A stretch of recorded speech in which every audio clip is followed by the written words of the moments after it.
Hi friends, అందరూ ఎలా ఉన్నారండి? బాగున్నారా? ఇంకా మేము కూడా చాలా బాగున్నాము. ఇంకా ఇవాళ మన వీడియో ఆదివారం రోజైతే చికెన్ అయితే తీసుకొచ్చారండి మా ఇంట్లో.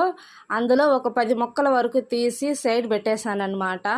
మంచిగా ఉప్పు మసాలాలు కారాలు అన్నీ వేసి డీప్ ఫ్రిడ్జ్లో పెట్టేసి మర్చిపోయానండి.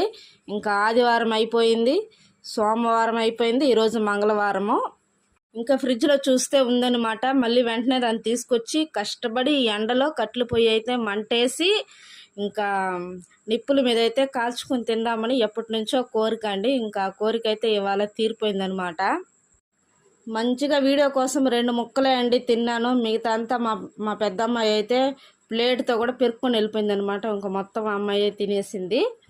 చికెన్ ఎలా చేసినా చికెనే అండి. దానికి ఉన్న టేస్ట్ ఎవరు మార్చలేరనమాట. అంత టేస్ట్ ఉంటుంది. మీరు కూరలు కూడా ఎలా అయినా చేయండి, టేస్ట్ మాత్రం సూపర్గా ఉంటుంది చికెన్ అయితే. మొత్తానికి కట్ల పొయ్యి మీద నిప్పుల మీద కాల్చుకొని తినాలనే నా కోరిక అయితే తీరిపోయింది. ఇంకా మీలో ఎవరైనా మన ఛానల్లో ఫస్ట్ టైం చూస్తున్నట్లయితే మన వీడియోస్ని లైక్ చేయండి, షేర్ చేయండి, సబ్స్క్రైబ్ చేయండి. అలాగే మొత్తం వీడియోస్ ఒకసారి వెళ్ళి చూడండి. నచ్చితే మాత్రం ఖచ్చితంగా సబ్స్క్రైబ్